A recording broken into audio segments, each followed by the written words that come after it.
రచ్చ రాజకీయం at the rate of 5 PM స్వాగతం. నేను మీ ఫజల్. ఈరోజు రౌండప్లో తెలంగాణలో ఉన్న ప్రభుత్వ పాఠశాలల్ని ప్రైవేట్ పాఠశాలలకు ధీటుగా మారుస్తున్నామని సీఎం చెప్పారు. ఈ వార్తతో పాటు తెలంగాణలో ఈరోజు పవన్ కళ్యాణ్ పర్యటించారు. తన అభిమానిని పరామర్శించి ఆ కుటుంబాన్ని ఆదుకున్న వార్తను కూడా ఈరోజు రౌండప్లో మనం చూడవచ్చు. బీఆర్ఎస్ తన స్టాండ్ను మార్చుకుందా? గతంలో దూకుడుగా బీజేపీపై కామెంట్ చేసిన బీఆర్ఎస్ ఎందుకు మౌనంగా ఉంది, కాంగ్రెస్ని టార్గెట్ చేసుకుంది అన్న వార్తని కూడా ఈ రౌండప్లో మనం చూడవచ్చు. రచ్చ రాజకీయం ఎట్ 5 PM. ప్రభుత్వ పాఠశాలల్లో చదవడం నామోషిగా ఫీల్ అవ్వాల్సిన అవసరం లేదని, ఇక్కడ ఏవైతే ప్రభుత్వ పాఠశాలలో చదివిన వారు ఎంతోమంది ఐఏఎస్ ఐపీఎస్ ఆఫీసర్లుగా, ప్రముఖ రాజకీయ నాయకులుగా, మంత్రులుగా, సీఎంలుగా ఎంతోమంది రాణించారంటూ ముఖ్యమంత్రి రేవంత్ రెడ్డి ఈరోజు ఒక కార్యక్రమంలో చెప్పారు.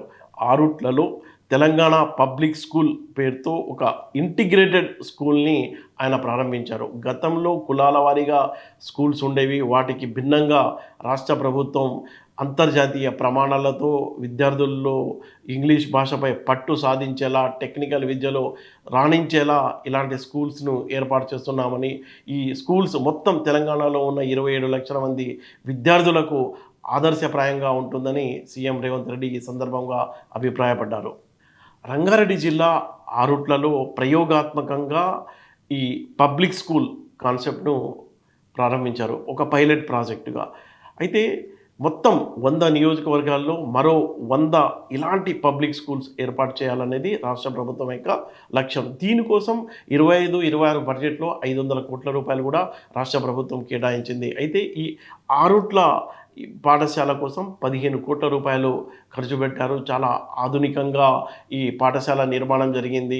లైబ్రరీ కానీ, తర్వాత క్లాస్ రూమ్లు కానీ, అన్ని కిచెన్ కానీ మొత్తం మోడర్న్ వసతులతో పాటు ఇక్కడ ఎడ్యుకేషన్ కూడా ఇంగ్లీష్ మీడియం, అలాగే టెక్నాలజీ, ప్రధానంగా ఏఐ పైన దృష్టి పెట్టడమే కాదు, ఏఐలో విద్యార్థులకు నైపుణ్యత పెంపొందించడానికి టీచర్లకు ప్రత్యేక శిక్షణ కార్యక్రమాలు కూడా రాష్ట్ర ప్రభుత్వం ఏర్పాటు చేస్తుంది.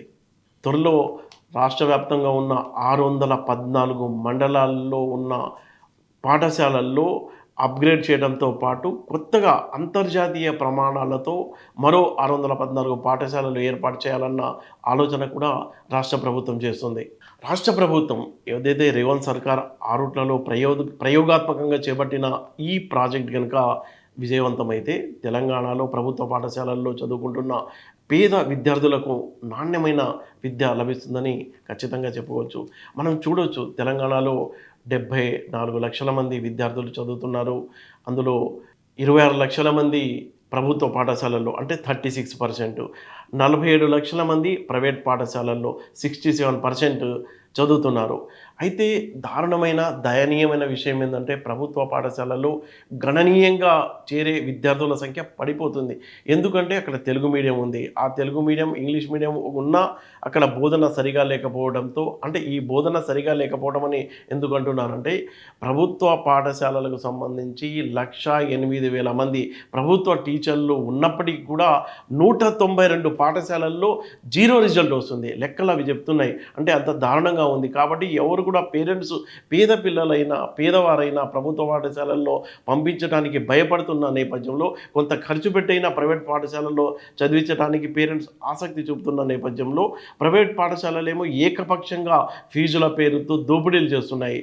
అయినా పేరెంట్స్ అన్నిటినీ భరిస్తూ తాము సంపాదించిందంతా ఈ ప్రైవేట్ పాఠశాలలకు ధారపోస్తున్న ఈ నేపథ్యంలో రాష్ట్ర ప్రభుత్వం చాలా పెద్ద మనసుతో, ఒక మంచి ఐడియాతో ఈ ఇంటిగ్రేటెడ్ పాఠశాలలు, తెలంగాణ పబ్లిక్ స్కూల్ పేరుతో ఒక పాఠశాల అయితే ప్రారంభమైంది. దీన్ని మొత్తం రాష్ట్ర వ్యాప్తంగా ప్రతి నియోజకవర్గంలో విస్తరించాలని ఆలోచన పెట్టుకుంది. ఈ ఆలోచన కూడా సక్సెస్ అయితే పేద, అలాగే బడుగు బలహీన వర్గాలు, గతంలో మనం చూసాం కులాల వారీగా పాఠశాలలు ఉండేవి, అంటే హాస్టల్స్ ఉండేవి. అలా కాకుండా మొత్తం అందరికి కలిపి ఇంటిగ్రేటెడ్గా చేస్తున్న ఈ ప్రయోగం సక్సెస్ అవ్వాలని మొత్తం ప్రజలు కోరుకుంటున్నారు.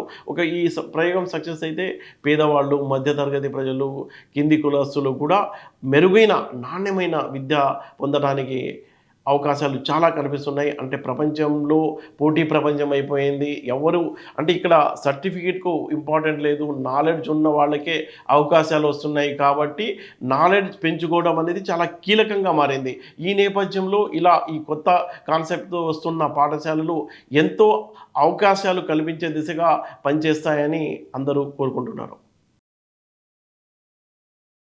ఆంధ్రప్రదేశ్ రాష్ట్ర ఉప ముఖ్యమంత్రి పవన్ కళ్యాణ్ మరోసారి తన అభిమానులపై ఉన్న అనుబంధాన్ని చాటుకున్నారు.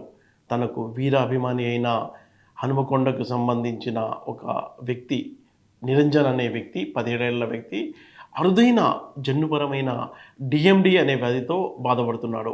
ఈ వ్యాధి ఏందంటే జన్యుపరంగా వస్తుంది. కండరాల్లో ఎదుగుదల ఉండదు. ఆ ఎదుగుదల ఉండేసరికి 17 ఏళ్ళు వచ్చినా చాలా 4, 5 ఏళ్ల చిన్నారిలా ఆ పిల్లోడు కనిపిస్తున్నాడు. ఈ వ్యాధి చాలా అరుదుగా వస్తుందని చెప్తున్నారు. దీంట్లో అసలు ఎందుకు వస్తుంది అంటే కండరాలు బలంగా పనిచేయడానికి డిస్ట్రోఫిన్ అనే ప్రోటీన్ అవసరమవుతుంది. జన్యుపరమైన లోపం ఉంటే ఈ ప్రోటీన్ ఉత్పత్తి కాదు. ఈ వ్యాధిని డుచెన్ మస్కులర్ డిస్ట్రోఫీ వ్యాధి అని అంటారు. పవన్ కళ్యాణ్ హనుమకొండ రావాలనుకున్నారు, వచ్చారు. అయితే ఇటీవల జరిగిన కొన్ని పరిణామాల నేపథ్యంలో ఒక ఒక రకమైన ఉద్రిక్త వాతావరణం నెలకొంది.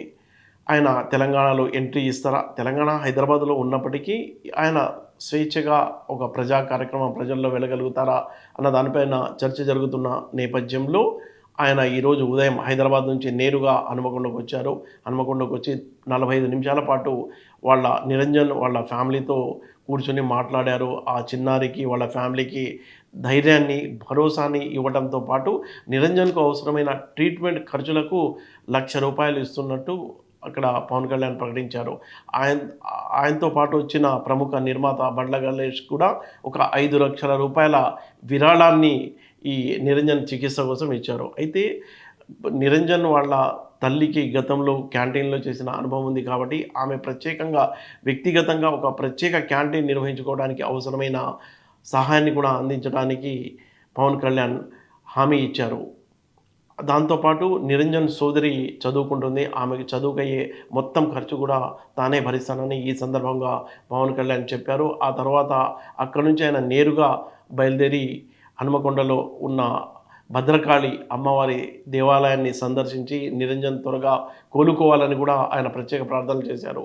పవన్ కళ్యాణ్ పర్యటన సందర్భంగా స్థానికంగా అభిమానుల్లో ఆ ప్రాంతంలో ఒక రకమైన సందడి నెలకొంది. పవన్ కళ్యాణ్‌కు అనుకూలంగా నినాదాలు చేస్తూ అక్కడ అభిమానులు చాలా సందడి చేశారు. అయితే ఎలాంటి అవాంఛనీయ సంఘటనలు జరగకుండా పోలీసులు కూడా చాలా భారీ ఎత్తున భద్రత ఏర్పాటు చేశారు. మనం చూసాం గతంలో పవన్ కళ్యాణ్ జూన్ 2న తెలంగాణలో ఒక సభ పెట్టాలనుకున్నారు. ఆ సభకు తెలంగాణ ప్రభుత్వం అనుమతి ఇవ్వలేదు. ఆ సందర్భంగా ఆయన తెలంగాణ మీ అయ్య జాగీర్ కాదు అంటూ చేసిన నినాదం, ఆయన చెప్పిన డైలాగ్స్, వ్యాఖ్యలు వివాదాస్పదమయ్యాయి. దానికి సంబంధించి మొత్తం అధికార పార్టీకి సంబంధించిన, అలాగే బీఆర్ఎస్ పార్టీకి సంబంధించిన ఇంటలెక్చువల్స్ చాలామంది ఘాటుగా స్పందించారు. స్పందించడంతో పాటు రకరకాల ఒక ఉద్రిక్త వాతావరణం నెలకొంది. చివరకు పవన్ కళ్యాణ్ ఇక్కడ సభ నిర్వహించుకోలేకపోయారు.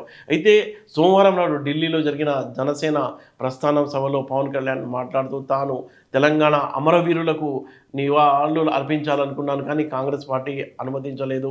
రాష్ట్ర విభజన కూడా సరిగా జరగలేదు అంటూ తన అసహనం వ్యక్తం చేయడంతో తెలంగాణలో చాలామంది తెలంగాణకు సంబంధించిన నేతలు తెలంగాణ సెంటిమెంట్ను రెచ్చగొట్టేలా, ఆంధ్ర వాళ్ళ పెత్తనం రుద్దేలా పవన్ కళ్యాణ్ వ్యవహరిస్తున్నారంటూ పలు ఆరోపణలు, కామెంట్స్ చేస్తున్న నేపథ్యంలో ఈ పర్యటనపై కొంత సస్పెన్స్ ఉంది. అయితే చాలా కూల్‌గా పవన్ కళ్యాణ్ పర్యటన హనుమకొండలో ముగిసింది. తెలంగాణలో అసెంబ్లీ ఎన్నికలకు చాలా సమయం అంటే 2.5 ఏళ్ల సమయం ఉంది. అయినా 3 ప్రధాన పార్టీలు కాంగ్రెస్ పార్టీ, బీఆర్ఎస్, బీజేపీ ఎక్కడ తగ్గడం లేదు. బీజేపీ బాగా ఎదగాలని చాలా వ్యూహాత్మకంగా వెళ్తుంది. బీఆర్ఎస్ ప్రతిపక్షంలో ఉంది. అయితే బలమైన క్యాడర్ ఉంది. గ్రామీణ ప్రాంతాల్లో అభిమానులు ఉన్నారు. కాబట్టి మళ్ళీ అధికారం కైవసం చేసుకోవాలని కాంగ్రెస్ పార్టీ అధికారంలో ఉన్నాం, మరో 5 ఏళ్ల పాటు మేమే అధికారంలో ఉంటామని పదే పదే రేవంత్ రెడ్డి చెప్తున్నారు. అయితే ఇక్కడ మనం చూసుకున్నట్లయితే అధికారంలో కాంగ్రెస్ పార్టీ ఉంది, బీఆర్ఎస్ పార్టీ. ఈ 2 పార్టీలు కూడా అధికారంలోకి రావాలనుకుంటున్నాయి. BRS, BJP. అయితే ఈ త్రికోణ పోటీ, ముక్కోణ పోటీ ఉంది తెలంగాణలో. మనం చూసుకున్నట్లయితే గతంలో బీఆర్ఎస్ చాలా గట్టిగా బీజేపీపై విమర్శలు చేస్తూ ఉండేది. కానీ వ్యూహం మార్చింది, ఎత్తు కూడా మార్చింది. ఇప్పుడు టోటల్గా టార్గెట్ కాంగ్రెస్ పార్టీనే చేసుకుంటూ బీఆర్ఎస్ తీవ్ర ఆరోపణలు చేస్తూ దూకుడుగా వ్యవహరిస్తుంది. బీజేపీని లైట్ తీసుకుంది. దీంతో ఏమైంది, బీజేపీ, బీఆర్ఎస్ ఒకటే అని రేవంత్ రెడ్డి తనదైన స్టైల్లో బాగానే ప్రచారం చేస్తున్నారు. గత ఎన్నికల్లో కూడా ప్రచారం చేశారు. అదే స్టాండ్ మీద కంటిన్యూ చేస్తున్నారు. అయితే నిజంగానే బీఆర్ఎస్, బీజేపీ మధ్య ఒక అవగాహన ఉందా? బీజేపీలో బీఆర్ఎస్ విలీనం అవుతుందా? రకరకాల స్పెక్యులేషన్స్. ఏం జరగబోతుంది? ఎందుకు బీఆర్ఎస్ బీజేపీపై దూకుడు తగ్గించింది? కేవలం కాంగ్రెస్ పార్టీనే టార్గెట్గా చేస్తుంది అనే ప్రశ్నలు వస్తున్నాయి. జనం మాట్లాడుకుంటున్నారు తెలంగాణలో. మనం చూసుకున్నట్లయితే స్టార్టింగ్లో టీఆర్ఎస్ పార్టీ ఉండేది. ఆ టీఆర్ఎస్ పార్టీని కేసీఆర్ బీఆర్ఎస్గా మార్చారు. బీజేపీపై గట్టిగానే విమర్శలు చేసేవాళ్ళు. రాష్ట్రాల హక్కులు, నిధుల పంపిణీ ఇవ్వడంలో చాలా సవతి తల్లి ప్రేమ చూపిస్తున్నారంటూ కేంద్రంపై గట్టిగానే చేసుకునేవాళ్ళు. అయితే ఆ సౌండ్ ఇప్పుడు వినిపించడంలా. టీఆర్ఎస్ పార్టీ బీఆర్ఎస్గా మార్చి జాతీయ స్థాయిలో పోటీ పడాలనుకున్న పార్టీ ఇప్పుడు బీజేపీని టోటల్గా లైట్ తీసుకోవడంతో కాంగ్రెస్ పార్టీకి మంచి అవకాశం దొరికింది. త్వరలో విలీనం కాబోతుంది. నిజంగా బీఆర్ఎస్ బీజేపీలో విలీనమయ్యే అవకాశం ఉందా? ఎందుకు అలాంటి కామెంట్స్ వస్తున్నాయని మనం చూసుకున్నట్లయితే బీఆర్ఎస్ పార్టీకి రాజకీయ అవసరం. ఇప్పుడు డైరెక్ట్గా కాంగ్రెస్ పార్టీ ఇక్కడ అధికారంలోకి రావాలంటే లోకల్ ఇష్యూస్పై ఫోకస్ చేయాలి. కాబట్టి బీఆర్ఎస్ స్థానిక సమస్యలపై ఫోకస్ చేస్తుంది. ఈజీగా ప్రజలకు కనెక్ట్ కావచ్చు. అంటే ఒకేసారి ఇద్దరిని చేస్తే వాళ్ళు చేసే కామెంట్స్, ఆ మెసేజ్ అంతా డైల్యూట్ అయిపోతుంది. అంత పంచ్ రాదు. కాబట్టి బీఆర్ఎస్ ఏం చేస్తుందంటే కొంతకాలం బీజేపీని పక్కన పెట్టేసి డైరెక్ట్గా తన పొలిటికల్ ఎనిమి కాంగ్రెస్ ఆల్టర్నేట్ మేమే అన్న మెసేజ్ పబ్లిక్లో బలంగా వెళ్ళేలా బీఆర్ఎస్ పార్టీ తన ఎత్తుగడను మార్చిందని చెప్పుకోవచ్చు. మనం అంటే ప్రచారంలో ఉన్నట్టు బీఆర్ఎస్ బీజేపీలో విలీనం అవడానికి అవకాశం ఉండకపోవచ్చు. ఎందుకంటే అది ఏమో జాతీయ స్థాయిలో ఉన్న పార్టీ, హిందుత్వ ఎజెండా అంటే భావజాలం. బీఆర్ఎస్ పార్టీని మనం చూసుకుంటే ప్రాంతీయ పార్టీ, ఇది తెలంగాణ వాదం మీద ఆధారపడిన పార్టీ. కాబట్టి భావజాలంలో స్పష్టమైన తేడాలు ఉన్నాయి. కాబట్టి ఈ రెండు భావజాలాలు కలిసే అవకాశం చాలా తక్కువగా ఉండే అవకాశం ఉంది. అయితే ఒకవేళ పొత్తులు ఉండొచ్చు. అంటే ఓట్లు మనం చూసుకున్నట్లయితే ఆంధ్రాలో అక్కడ వైసీపీని కొట్టడానికి టీడీపీ, జనసేన ఏకమై అంటే ఓట్లు చీలిపోకుండా కొట్టి అధికారంలోకి వచ్చారు. సేమ్ అలాంటి ఫార్ములా ఇక్కడ జరుగుతుందా అనే ప్రచారం ఉన్న నేపథ్యంలో అవసరం లేదు అని బీజేపీ ఏమో సొంతంగా పోటీ చేస్తాం, ఎదుగుదామని చెప్తున్నారు. వాళ్ళు వెయిట్ చేస్తారు. వాళ్ళ హిస్టరీ కనుక చూసుకున్నట్లయితే బీఆర్ఎస్కి కూడా అంత హీనస్థితిలో లేదు. పార్టీ బలంగా ఉంది, క్యాడర్ ఉంది, మళ్ళీ తాము పైకి లేవచ్చు, అధికారంలోకి రావచ్చు అన్న ఆశలు అయితే స్పష్టంగా బీఆర్ఎస్ పార్టీలో కనిపిస్తున్నాయి. అందులో భాగంగానే వాళ్ళు కూడా విలీనం అంటే పార్టీ బలంగా ఉంది కాబట్టి ఇప్పుడే అలాంటి ఆలోచన వైపుకు వెళ్ళే అవకాశం అయితే లేదు అని ఖచ్చితంగా చెప్పవచ్చు.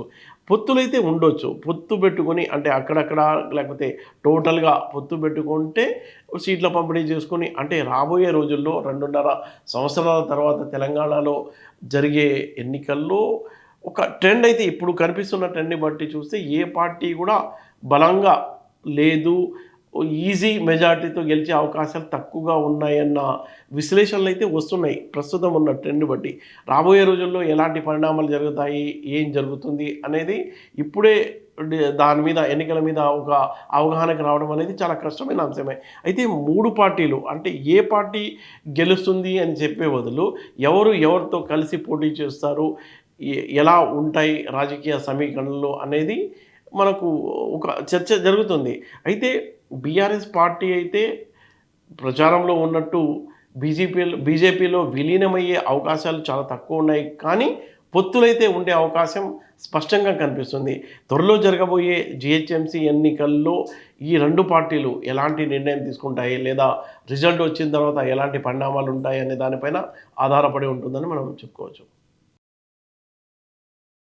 చూస్తూనే ఉండండి రచ్చ రాజకీయం @5 PM. రేపటి బులెటిన్లో మళ్ళీ కలుద్దాం. రచ్చ రాజకీయం @5 PM. ఇది ప్రతిరోజు పంచాయతీ. ఇక్కడ మాటలు కాదు నిజాలు మాట్లాడతాయి. తెలంగాణ రాజకీయాల వెనుక ఉన్న అసలైన కథల్ని రచ్చ రాజకీయంలో మస్తుగా మాట్లాడుకుందాం.